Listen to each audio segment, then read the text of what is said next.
bagaimana sih pandangan Islam atau apa ya yang secara Islam itu pandangnya tentang negeri Israel, Yahudi itu gimana sih dari Al-Quran atau dari Islam? Di dalam surat Al-Baqarah bukan hanya dalam surat Al-Baqarah, tapi di dalam keseluruhan Al-Quran. Menariknya adalah ada banyak sekali seruan-seruan kepada orang-orang Bani Israel.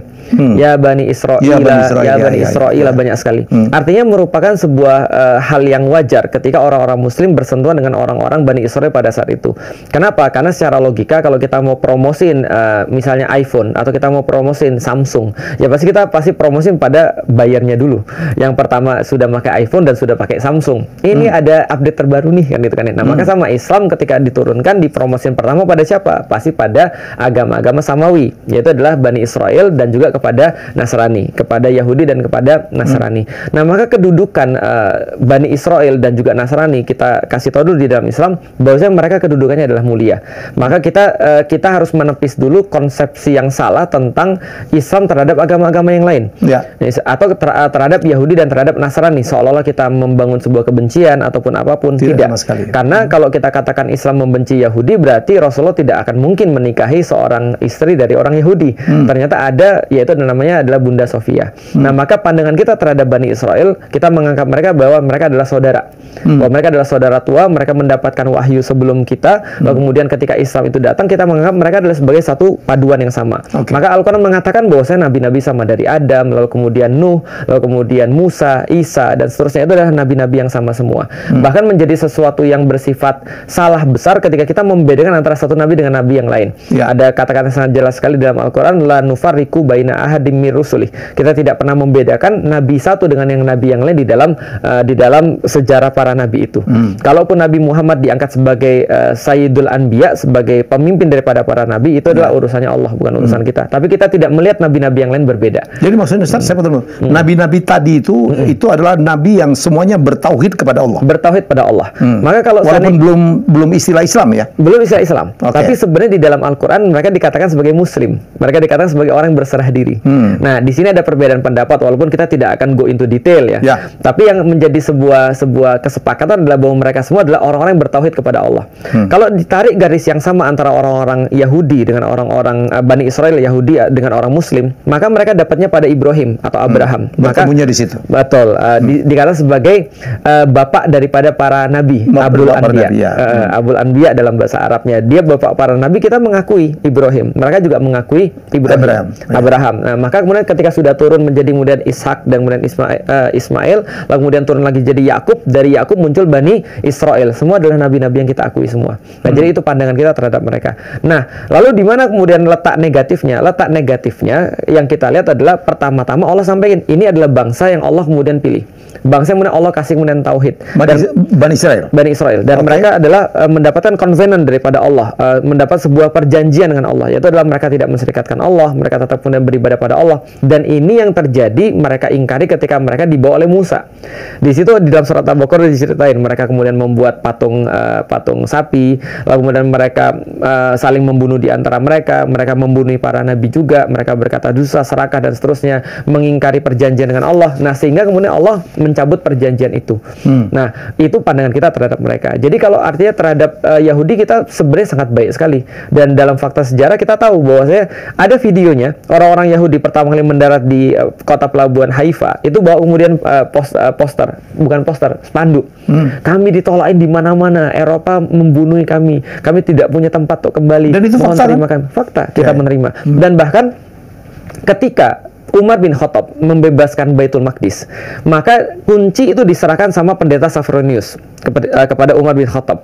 Dan yang kita dapat bahwasanya dari riwayat sejarahnya, pendeta Sophronius meminta kepada Umar. Ini pendeta Yahudi? Pendeta Nasrani. Karena dia seorang patrik.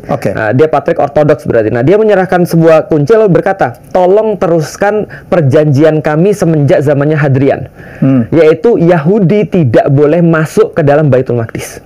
Tidak boleh. Dan itu udah diusir semenjak zamannya Hadrian tahun 135. Nah, semenjak saat itu tidak ada satu batang hidung pun Yahudi yang ada di Baitul Maqdis. Nah, ini tolong diteruskan. Tapi apa kata Umar? Kami nggak bisa.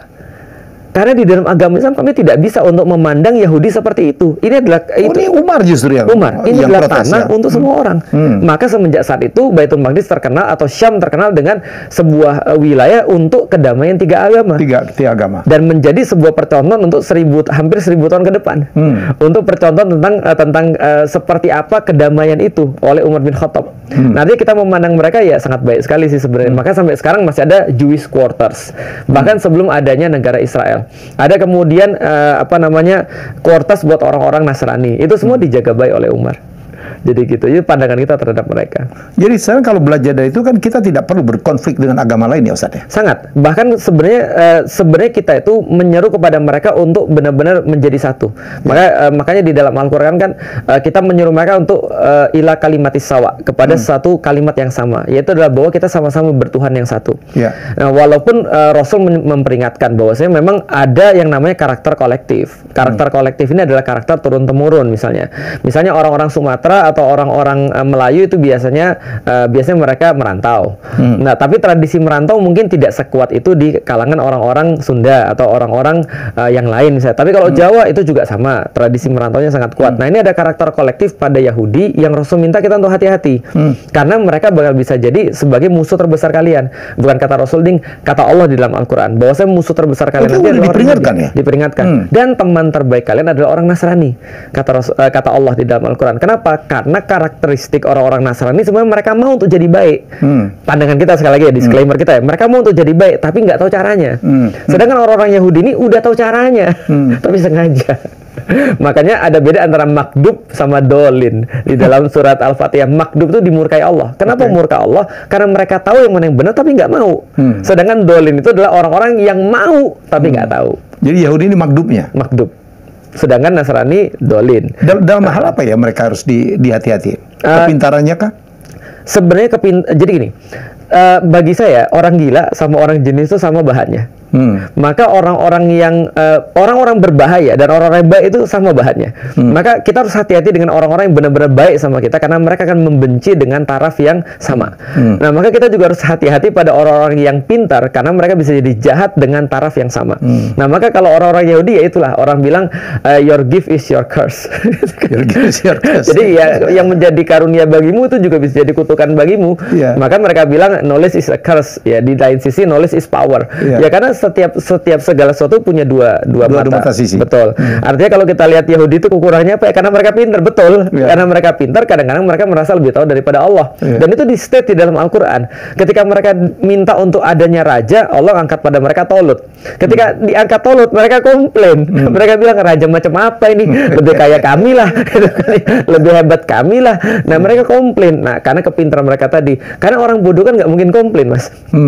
Contohnya, kalau kita udah tahu diri bodoh kan kita nggak mungkin komplain. Kita hanya mungkin jadi sombong kalau kita tahu. Makanya iblis sombong karena dia merasa punya. Nah, itu yang terjadi pada orang-orang Bani Israel yang setelah dari Persia yang kita bahas jadinya Yahudi. Gitu.